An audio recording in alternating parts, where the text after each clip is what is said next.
Let's bring in our friend, Fox News chief political analyst Brit Hume. So good to see you. In all your years of covering Washington, D.C., the Pentagon is one that does briefings quite regularly, but this was a little unusual. Wanted to get your take on how you thought they did this morning. Well, I was very impressed, especially with General Kane, whose description of how as Jennifer has just outlined, of how the targeters in the Pentagon, going back, 15 years, had planned for this moment. The B-2 had been built for this moment, and the bunker buster bombs had been too for this very moment.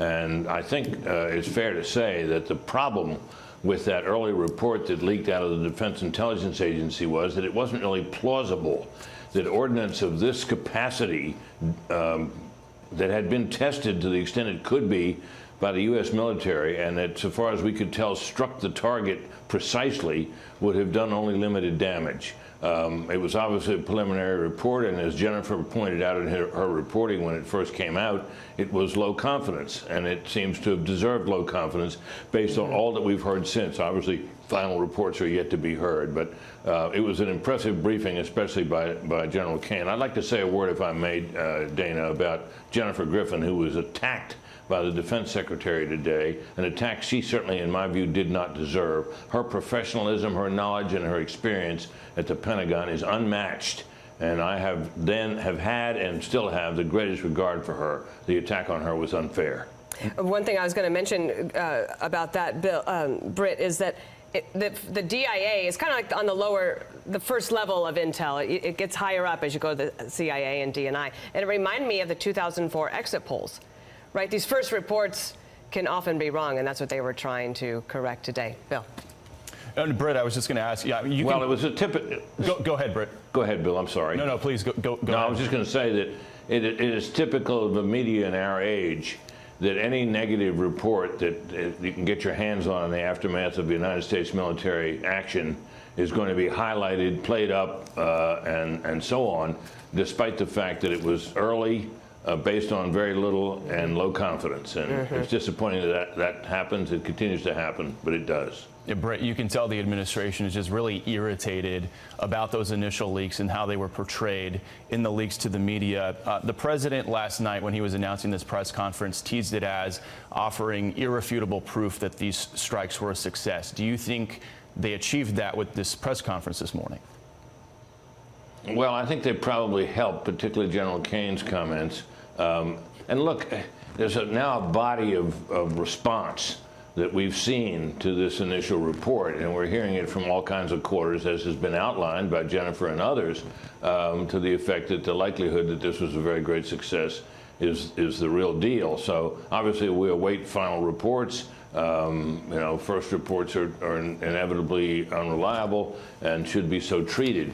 But I think they made some strides today toward straightening out what I think was some misleading reporting. The administration really is focusing on whoever the leaker was. It was classified information. It was leaked to the media. That is not allowed. Todd Blanche was on with Laura last night. Watch. Is the DOJ prepared to charge whoever is responsible, and what could those charges look like? I mean, absolutely. Of course we're ready. So you better believe, and the American people better know for sure, that this is exactly the type of conduct that we will investigate fully. Whether it's treasonous and whether someone will be charged with treason, listen, we'll work that out, but you better believe that the Department of Justice is going to do everything we can to find out who did this. A lot of these leak investigations don't ever ultimately result in something. Is this one possibly different? Yeah, well, Dan, as you suggest, there's a long history of leak investigations and an even longer history of leaks, and most of them come to nothing. Leakers know what they're doing, and they do it because leaking is a way to try to exercise power and influence the national discussion. And most of the time, they don't find out who leaked them. We still don't know who leaked that Supreme Court opinion in the Dobbs case. We still don't know who left the cocaine in the White House. And the list of these things goes on and on. I hope they find the leaker. It was not inappropriate to leak, but I wouldn't hold my breath. Britt, I've watched some of your posts on social media.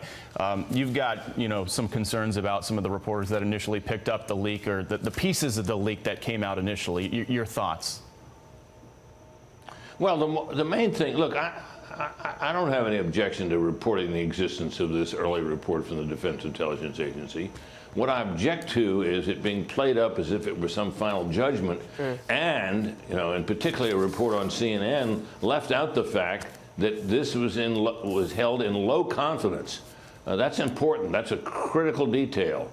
I know Jennifer reported it when she reported on this, but certain others didn't, especially that CNN report, done by a reporter, by the way, who fell hook, line, and sinker for the Steele dossier, which is now totally discredited, and also bought into the idea that the Hunter Biden laptop was Russian disinformation. So someone who should be regarded, I think, with skepticism. Low confidence, sort of like America's feelings about the media. All right, Britt Hume, thank you so much. It's great to see you today. Thanks, Britt. Lieutenant Colonel Darren Gobb, Army veteran, Black Hawk helicopter pilot, and international military strategist, in focus now. We heard incredible detail, and I want to get into that now because Americans likely won't see this anywhere else unless they watch this morning. And I'm disappointed that we hadn't kept our focus on the fine men and women of the military, but we did it today. So if you'll give me just a moment, I want people to see this from the Joint Chiefs of Staff Chairman, Dan Kane. For more than 15 years, this officer and his teammate lived and breathed this single target, Fordo, a critical element of Iran's covert nuclear weapons program. They literally dreamed about this target at night when they slept. They thought about it driving back and forth to work, and they knew from the very first days what this was for. And then, on a day in June of 2025, more than 15 years after they started their life's work, the phone rang and the President of the United States ordered the B-2 force that you've supported to go strike and kill this target. Heroes in motion. We're thankful to all of them. First of all, your thoughts on that, and then we'll move forward. Yeah, good morning, Harris. It's always impressive to be able to see what the American military can do. The debate over whether or not we should, that resides in the hands of the politicians. Let them answer those questions. But when it comes down to executing the mission with expertise, we have shown on more than one occasion, and this is just another one, that we can fly around the world, target you very quickly, very surgically, and return home. Nobody else can do that. And that's what the American taxpayer can see in the expertise in the American military, and everybody around the world, I guarantee you, heard those explosions one way or another, and they're thinking twice about some of the things they may have heard about the U.S. military. And I hope they are, because our goal is to make sure that we're never needed in the first place. That's exactly right. And that's what President Trump was saying. He wanted this to go in, be a precision strike, and then everybody made it back. And they did. It was remarkable and a blessing.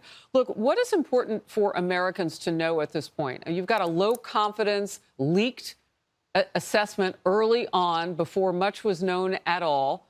We're still waiting for the actual assessment that will count, if you will, with more people on the ground, scientists, et cetera. What do you think the American public should know at this point about the effectiveness of what our military just pulled off? Well, first of all, Harris, I would say be patient. One of the truisms in the military is that the first report is always wrong. And unfortunately, in this case, that first report came with someone with an agenda behind them to try to show that this didn't work. So that patience means the American people should wait for an actual complete assessment, because you can't assess this from airborne and space-based platforms purely. It has to have a human intelligence component to it with some eyes on or better evaluation of what is happening. That's not done yet. It needs to be done. I'm sure it will be done fairly quickly. But initial reports that close to the activity, you can never rely on them. And so it's worth being patient and to know when the truth comes out, it will come out. And this was a precision strike by a massive ordnance penetrator. These bombs don't miss. And when they hit, there is a significant response with what they're capable of doing. I'm familiar enough with them to know what they're capable of. Whatever they hit, they were effective. It's just a question of how effective were they and how long would it take for Iran to try to rebuild? I think we're at the point of them taking years to have to rebuild their capabilities, if ever. That part of what you just said about the rebuild for years from now, is what we've heard from the director of the IAEA and also from Iran saying it was heavily damaged. And we know the president and we know Israel have both said it. So, I mean, we have to have patience for the details on this. But what do you make of that's more than a triangle of sources right there? It is. And I think what you're getting to is a high confidence assessment that's going to happen very quickly because the American people rightfully are demanding answers that they are owed. And that's, of course, outside of the classified arena that will come in different ways that Congress will also have to answer those questions, have those questions asked as well. And all that is to follow. We do have time. At this point, there's no emergency. There's no rush to form conclusions that are based on limited intelligence or lack of knowledge.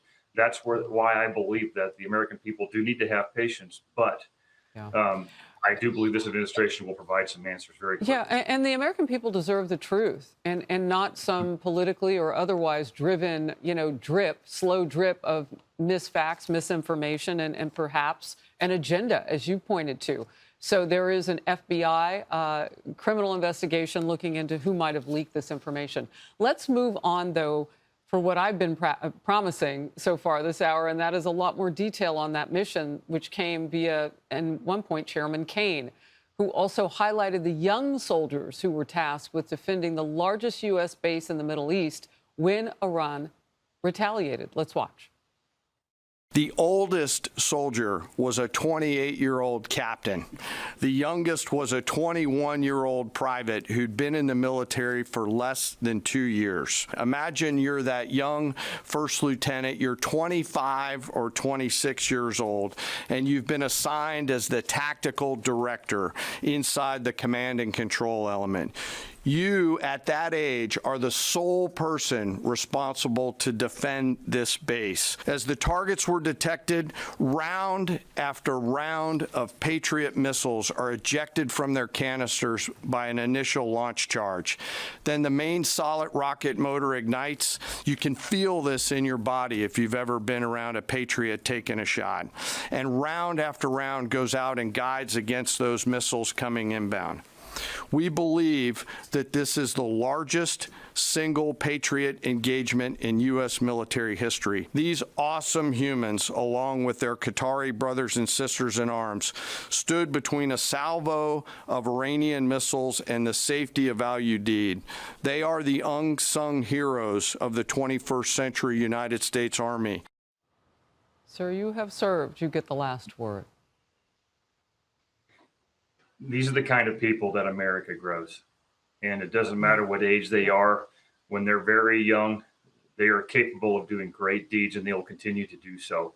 America's lieutenants are non-commissioned officers without whom we would cease to function as a military, are the ones who are capable of these great deeds, and they will continue to do so. This is what makes America's military great.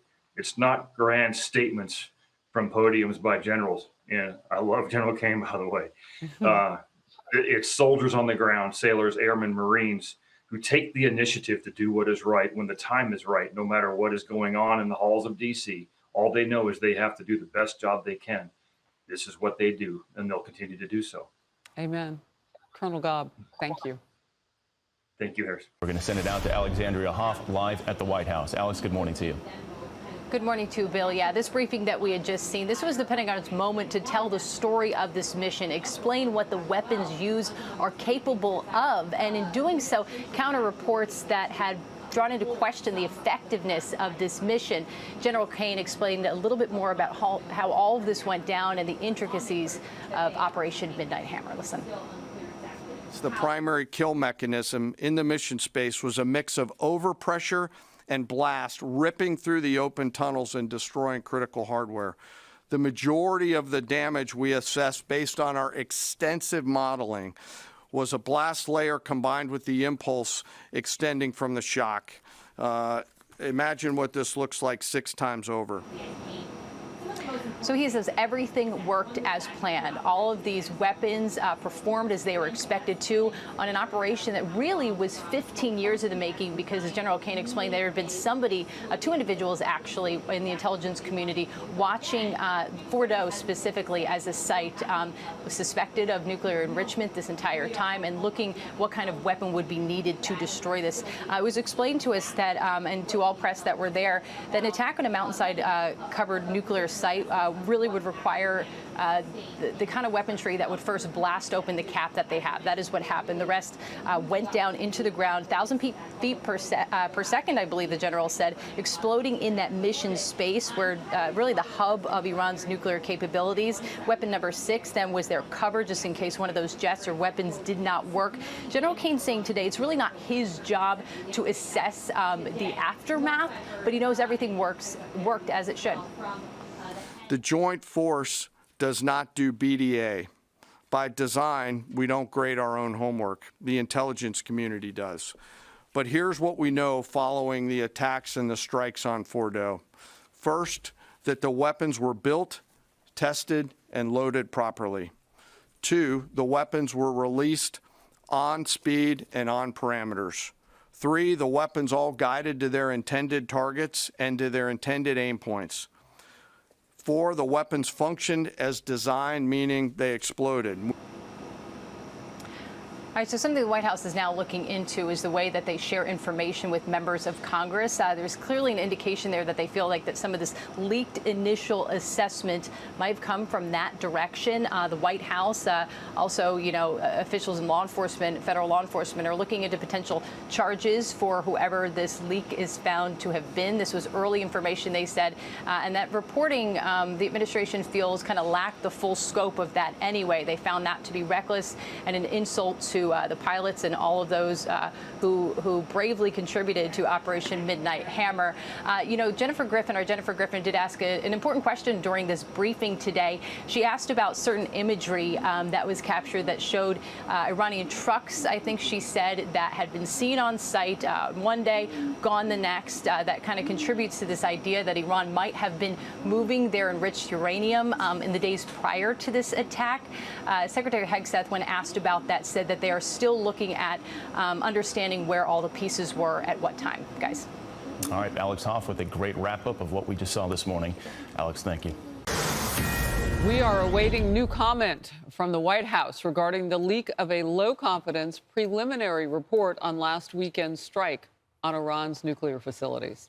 In just under an hour from now, Press Secretary Caroline Leavitt will be holding a press briefing, no doubt answering questions about the newly launched investigation into the source of that leak report, as well as the media's narrative that the strikes on Iran's nuclear facilities were not as successful as the administration claimed. So they are irresponsibly using that document with low confidence, even though more information is still coming out. This is Outnumbered. I'm Harris Faulkner here with my co-host Emily Campagno. Also joining us today, Laura Trump, host of My View with Laura Trump. Leslie Marshall, Fox News contributor, and Guy Benson, Fox News contributor and host of The Guy Benson Show on Fox News Radio. Earlier today, Defense Secretary Pete Hegseth set the record straight, refuting a leaked Pentagon report which claimed United States strikes had limited impact on Iran's nuclear program, all while touting the success of Operation Midnight Hammer. It says in the report, multiple linchpin assumptions are what this assessment, a linchpin assumption, you know what that is? That means your entire premise is predicated on a linchpin. If you're wrong, everything else is wrong. Here's the head of the UN Atomic Energy Agency this morning, Rafael Grossi. U.S. and Israeli strikes caused enormous damage to Iran's nuclear sites. Don't take my word for it. How about the IDF's chief of staff? I can say here that the assessment is that we significantly damaged the nuclear program, setting it back by years.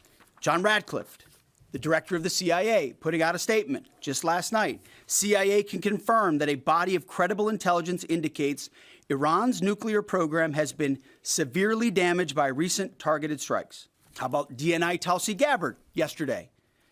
She writes, and I quote, "New intelligence confirms what POTUS has stated numerous times. Iran's nuclear facilities have been destroyed." Those that understand, those that see, those that do proper assessments recognize that what the United States military did was historic. President Trump taking no issue with Secretary Hegseth's press briefing. He wrote this on Truth Social, one of the greatest, most professional, and most confirming news conferences I have ever seen. Exclamation point. The White House now wants to limit classified information shared with Congress, a sign of where it thinks the preliminary assessment leak came from. And the president's deputy attorney general says the leaker will be charged to the fullest extent of the law. I mean, absolutely. Of course we're ready. You better believe, and the American people better know for sure, that this is exactly the type of conduct that we will investigate fully.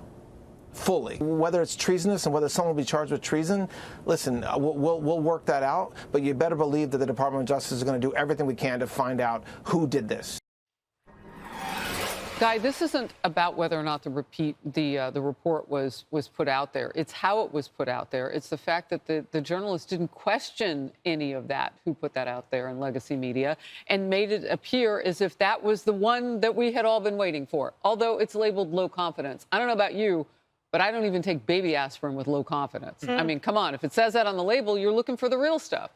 I would think that within journalism circles, if you got this leak, you'd have to at least do a little check in your mind about basic logic and common sense. You're like, okay, I'm a curious person. The Israelis have had air superiority over Iran for the better part of 2 weeks, bombing whatever they feel like at will, basically. The United States comes in with this extraordinary, unique technology with bullseye hits.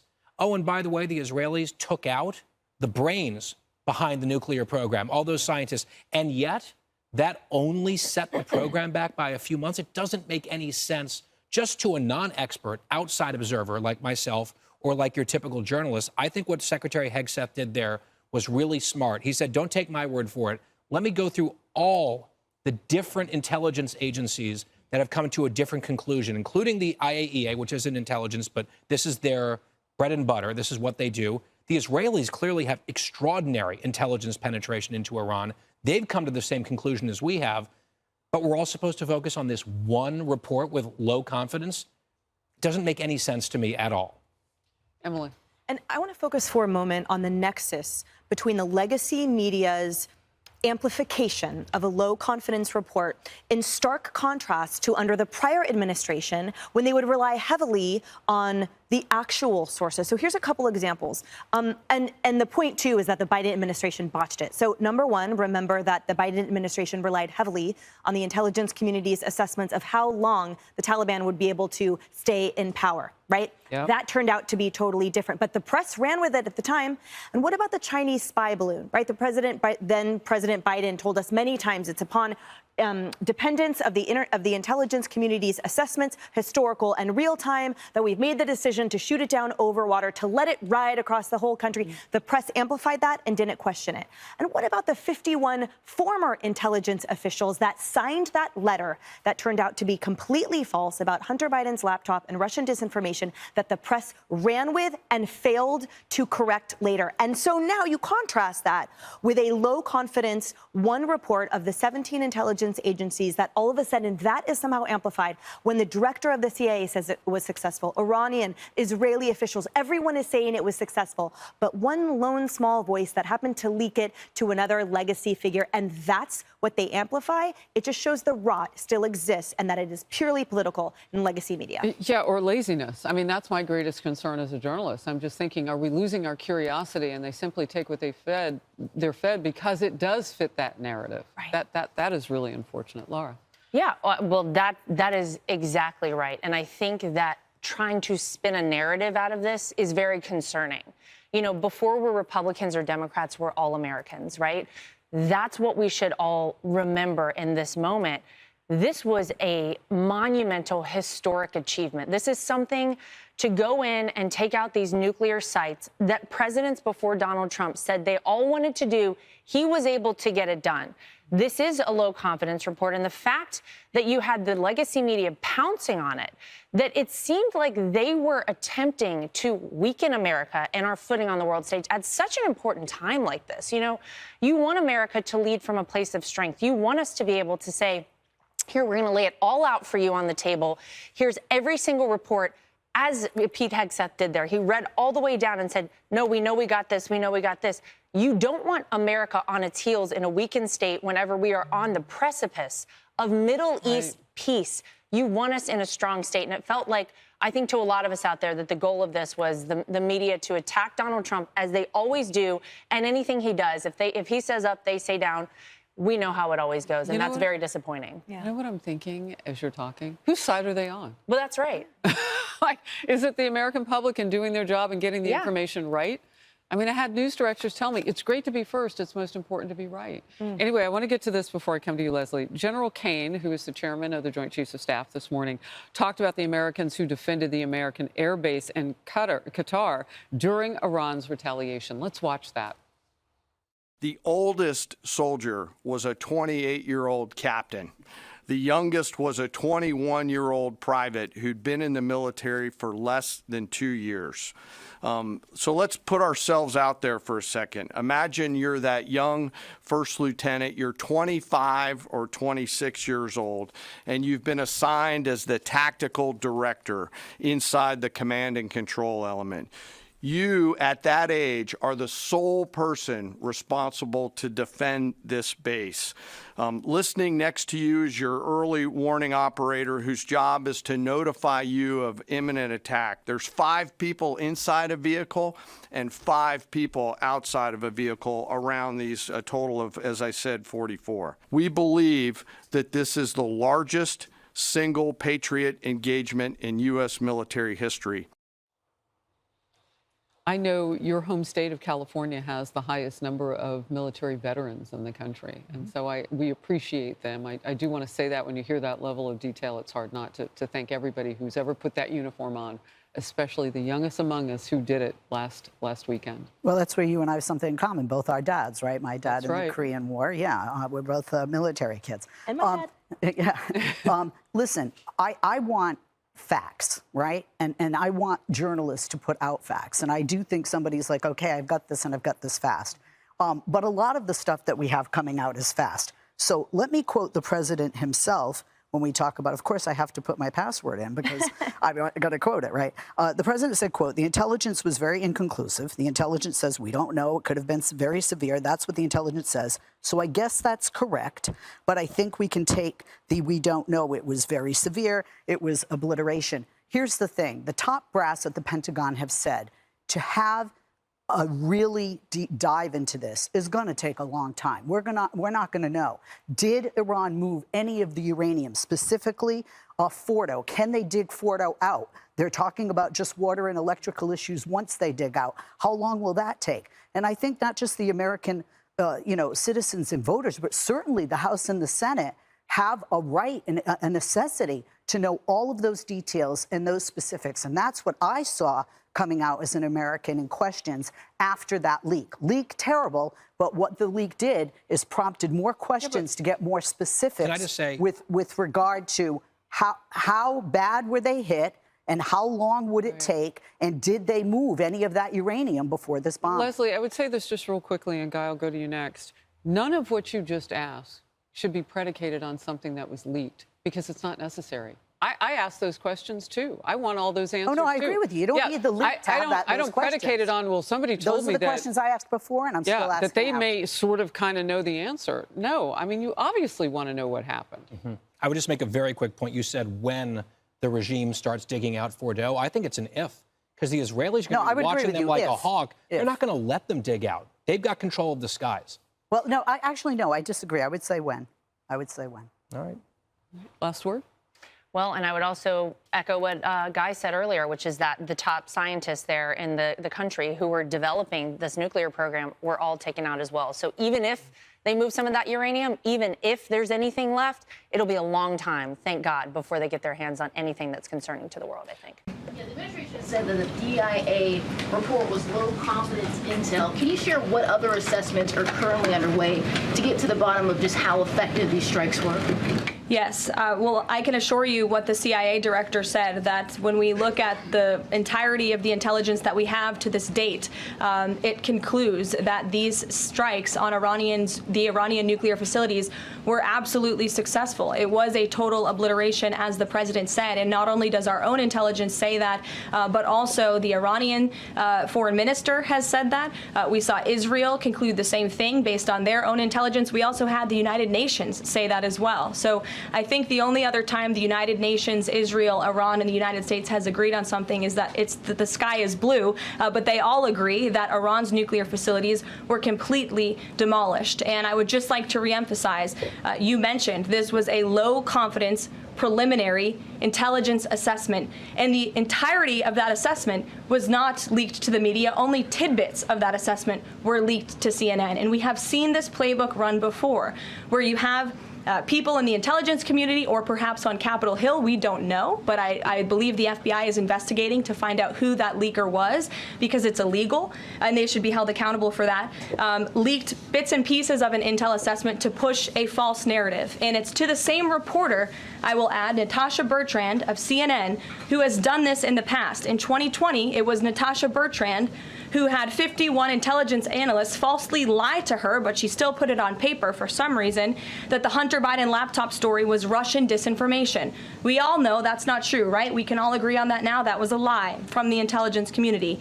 Also in 2020, this same reporter, Natasha Bertrand, wrote that a top intel agency ruled out the man-made lab leak theory of the coronavirus origins. Again, the president was right about that. This reporter wrote a lie from the intelligence community to seek a narrative she wanted to prove, and guess what? We now know that's the truth.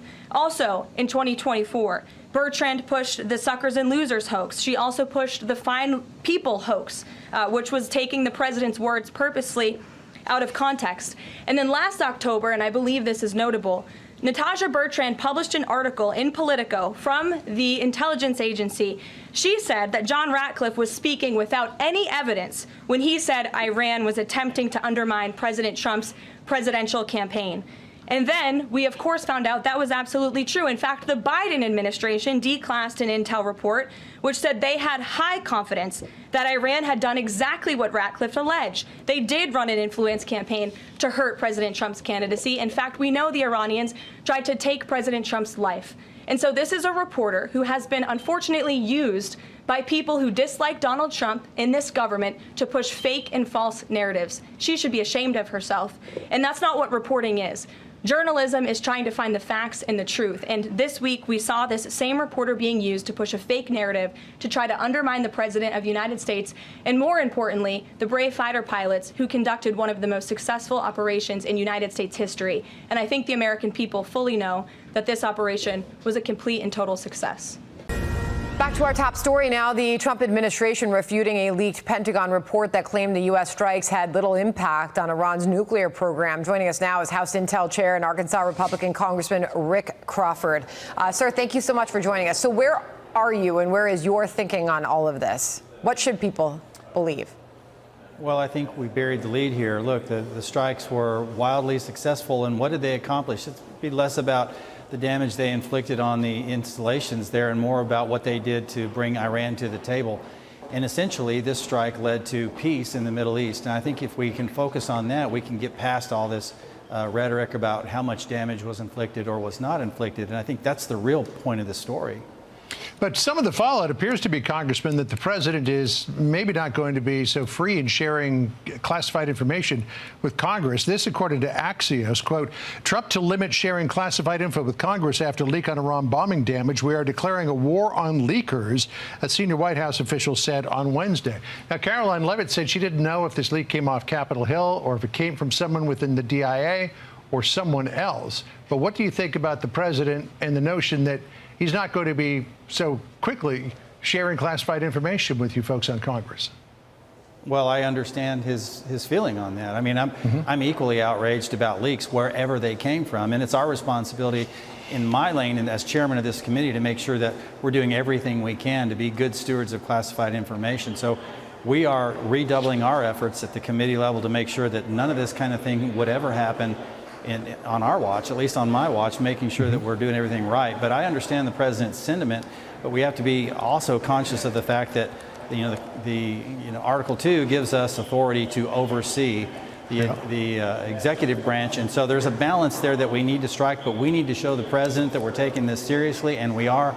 And that's why we're redoubling our efforts to let him know that we can be trusted with classified material. Well, Congressman, as you know, this White House continues to be pressed by the media on whether or not any of the uranium that was in Fort O, for example, was moved to begin with. Noting the trucks that were pulling up. Caroline Leavitt was asked about this just a few moments ago, and here's how the White House is responding to that. Listen. So we were watching closely, and there was no indication to the United States that any of that enriched uranium was moved prior to the strike. So are you satisfied with that answer, or do you still have more questions about that?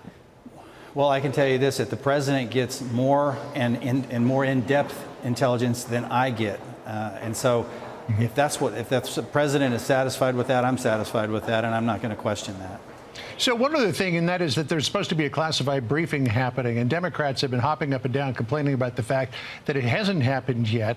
Now Senator Schumer is hopping up and down about the fact that he's only going to get the Secretary of Defense and the Secretary of State there before his committee. Listen to what he said. Now they're trying to get away with sending only the Secretary of State and Defense for tomorrow, instead of the usual intelligence officials that attend the briefings. Let's be very clear. Briefing from only the Secretaries of State and Defense would be woefully insufficient. If they are the only ones in attendance, they will only parrot whatever the president wants them to say. What's your response to that, Congressman? That's sort of par for the course for Senator Schumer, so I try not to pay much attention to what he says. All right, Congressman, I appreciate your time and joining us today. Thanks so much. Thank you. You bet. Thank you. Okay. All right. Boy, wouldn't that be something? All right. For more on the investigation into the leaks, let's bring in John Yoo, former Deputy Assistant Attorney General and former law clerk for Supreme Court Justice Clarence Thomas. See, here's what Caroline Leavitt said about the leak just a short time ago in the briefing. Listen here. Leaking top secret classified intelligence is a crime, and people need to be held accountable for that crime. This administration wants to ensure that classified intelligence is not ending up in irresponsible hands. We need to get to the bottom of it, and we need to strengthen that process to protect our national security and protect the American public. So the provenance of this document was the Defense Intelligence Agency. We don't know where the leak came from. The contents of the report were later confirmed to Fox News. I don't know if it was actually declassified, but it would seem at the moment that the leak occurred, this was classified information. So what are the remedies here under the statutes? So there's something called the Espionage Act, which is the primary law that the Justice Department uses against leakers of classified information. If this person who leaked the document is in the DI, the Defense Intelligence Agency, or the Pentagon, and it's classified, it sounds like the report is classified top secret, if not higher, then they could be prosecuted and punished with up to 10 years in prison and a fine. It is actually the most serious thing that the government can do, other than charging someone with treason for releasing classified information that's so important and it is so important to the national defense. If you're Iran and you see that report or you learn information about that report, you will have some idea about what kind of intelligence assets we have in Iran, whether we can detect or not detect information. So this is exactly the kind of thing the Espionage Act is designed to punish. Right, because as I recall, the report said that through visual reports and SIGINT, which is signals intelligence, so that may in some way be nodding to sources and methods. Yes, and in fact, that could be another violation. Is one thing, you're releasing the report. The other thing is you're releasing information about how we're able to intercept electronic communications on the other side, what you call SIGINT, signals intelligence. That itself is another violation of the Espionage Act. So whoever did this is in a lot of trouble, because you're talking about 20 years now in prison and fines. But we should also focus on, think about how this is going to harm the way our government makes national security decisions. When we're going to have the next bombing attack, we have to do the next damage assessment. This is going to cause problems for us actually credibly thinking about, did we cause enough damage? Should we go back? People are going to be reticent. They're not going to be candid in these documents if they're going to get leaked out into the open. So the FBI is looking into this. The Deputy Attorney General, Todd Blanche, says that he is prepared to bring journalists and other correspondents in to ask them questions about where this leak might have come from. And he says that nobody is immune to this because there's a chance maybe it came off Capitol Hill. We don't know. He said that no one is immune from criminal liability for putting the safety of the United States at risk. But then there's the chain of custody kind of thing. So if it came out of the DIA, that you believe would be a crime. What if some lawmaker who was briefed on it released the information to a journalist? Would that be a crime? Is it a crime to publish it? John, any Fox News host that needs legal representation, I'll give you a discount. Okay? But this is actually a very serious issue that the Justice Department, when I worked at the Justice Department, we had to grapple with this exact issue. The statute, Todd Blanche is right, the statute does not say journalists are off limits, Senate aides are off limits. It just says anyone who gets classified information, they're not authorized to handle it, and they release it or pass it on, and they intend to harm the United States, that's 10 years in jail. So the Justice Department has historically not gone after media organizations, not gone after hosts, because you would have a First Amendment claim. The courts have never upheld it, but you would have a First Amendment claim. I didn't steal anything. I was just doing my job as a member of the press to report. But certainly we've seen in the past that there have been some famous cases of people being jailed. Jack Teixeira, who is the Massachusetts Air National Guard service member, sentenced to 15 years for leaking hundreds of classified documents online. Bradley Manning, sentenced to 35 years for a role in WikiLeaks. So these are service members. These were people who got this out of the government servers. So we know what happens to them potentially. We'll see what happens if you're sort of two or three people down the line, I guess. Yeah, the point is the government can best police this by punishing the people in the government who have the obligation to keep it really secret. It becomes, as you said, John, once you get into these chain of custody ideas, once you try to prove, does someone really have an intent to harm the United States when they got it, maybe when they published it? Those are harder prosecutions to make. So that's why the Justice Department has paused and not brought those cases. Got it. Thank you for joining us today, John. It was great to get your expertise, and perhaps we will see you back here again tomorrow for some very important Supreme Court announcements. Thanks. Love to. So some new remarks on social media from Iran's supreme leader, Ayatollah Khamenei, claiming that Iran has, quote, nearly brought Israel to its knees. He is also declaring victory over the United States. They attacked our nuclear facilities, which is, of course, subject to independent prosecution in international courts, but they were not able to achieve anything significant. They couldn't do anything. They couldn't achieve their intended goal. The Islamic Republic delivered a hard slap to the face of America. It attacked one of America's key bases in the region, Al Udeid Air Base, and inflicted damage. A lot of spin going on there. Let's bring in retired four-star General Jack Keane, Fox News senior strategic analyst, former vice chief of staff of the Army, and chairman of the Institute for the Study of War. He's trying to spin this for his people. How effective can he be, given the fact that they don't have a lot of free press in Iran, sir?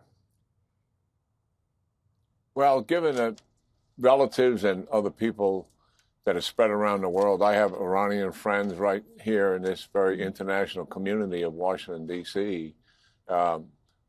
It's unlikely he can keep that secret, just as he has not been able to do it with other things. But it's still very revealing. I mean, it's not surprising. He's dug his heels in here, but it certainly is disappointing because he refuses to face the reality. And why doesn't he want to face it? Well, because they're paranoid and insecure about their own people. And he's trying to manipulate their opinion. And I think he knows, and certainly all of his leaders know, that they're on their knees here. I mean, he just came out of a bunker for the last 12 days with Israeli jets flying over day and night. I mean, the psychological and emotional impact of something like that on the leaders, I mean, the population was terrified for sure and delighted to know they're going to be able to recover from that. But certainly the leaders surrounding the Ayatollah know full well, how bad this situation is for them. And I think it presents some opportunities here to at least try to permanently change their behavior. I listened to the discussion that Senator Graham had, and I agree with him. The president, initially said, well, what's the purpose of having negotiations with these guys? We've taken down their nuclear program. That was the objective. And he knows full well, they're likely going to continue to stiff him. but it is worth a try. And he changed his mind and said, no, let's get on with this thing. We have a lot to offer them if they're willing to make some change, but the change has got to be fundamental. I depart with Senator just a little bit here. The first thing has got to be independent inspectors go to all nuclear sites, assess the damage. If it still needs to be dismantled, then they dismantle it. They don't agree to that. There's not much else to talk about. And then certainly you've got to stop funding the proxies. You've got to cease terrorist operations and overall stop the malign and aggressive behavior in the region that has so destabilized the region for 45 years. And yes, recognize the state of Israel, that they have a right to exist.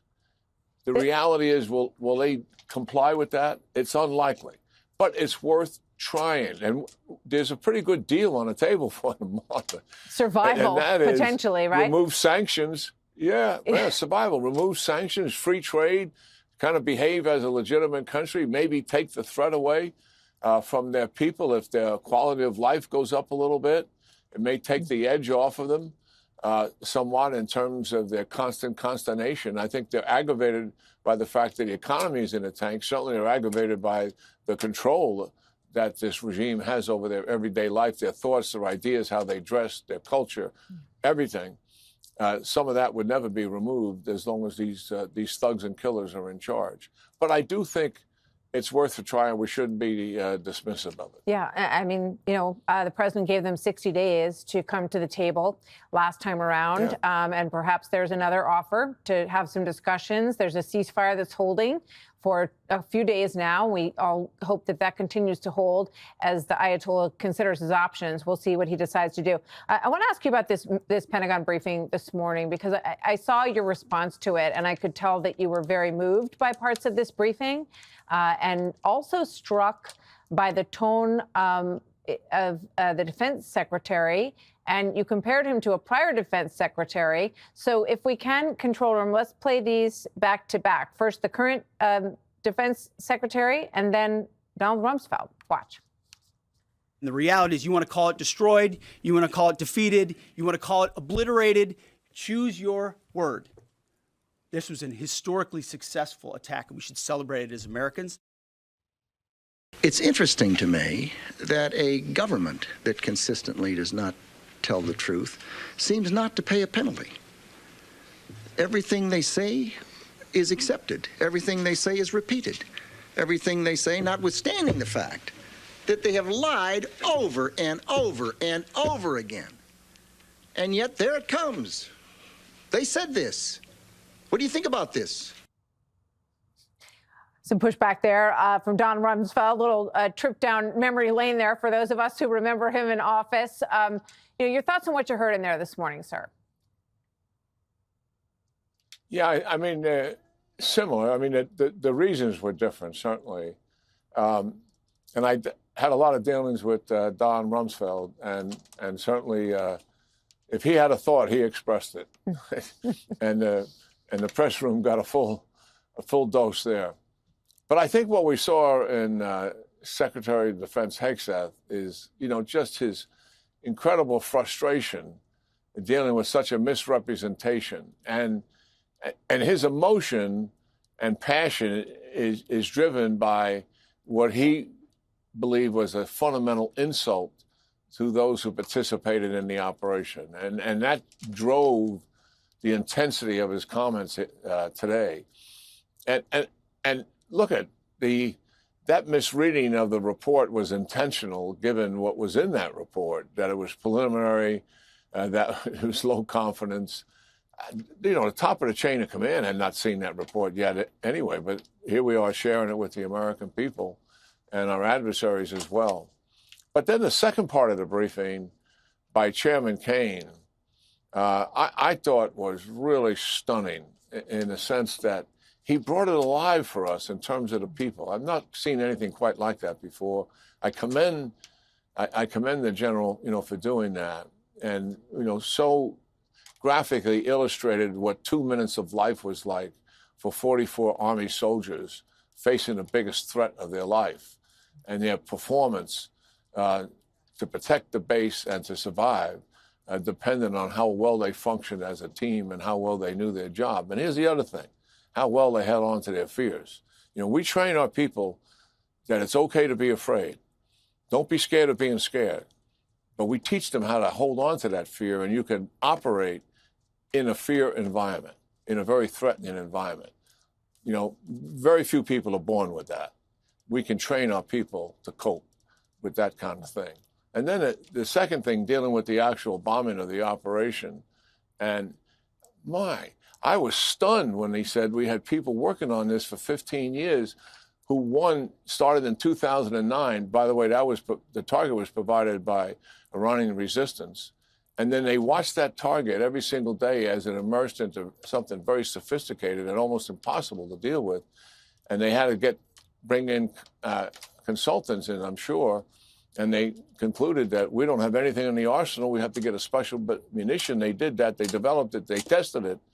And then we saw the marvelous results of it. We haven't done anything like that in terms of special munition, special target, time to develop it since the atomic bomb at the end of World War II. I mean, obviously different intents here, but there is a sufficient analogy here. And credit to those people who devoted more than 15 years of your life. Extraordinary.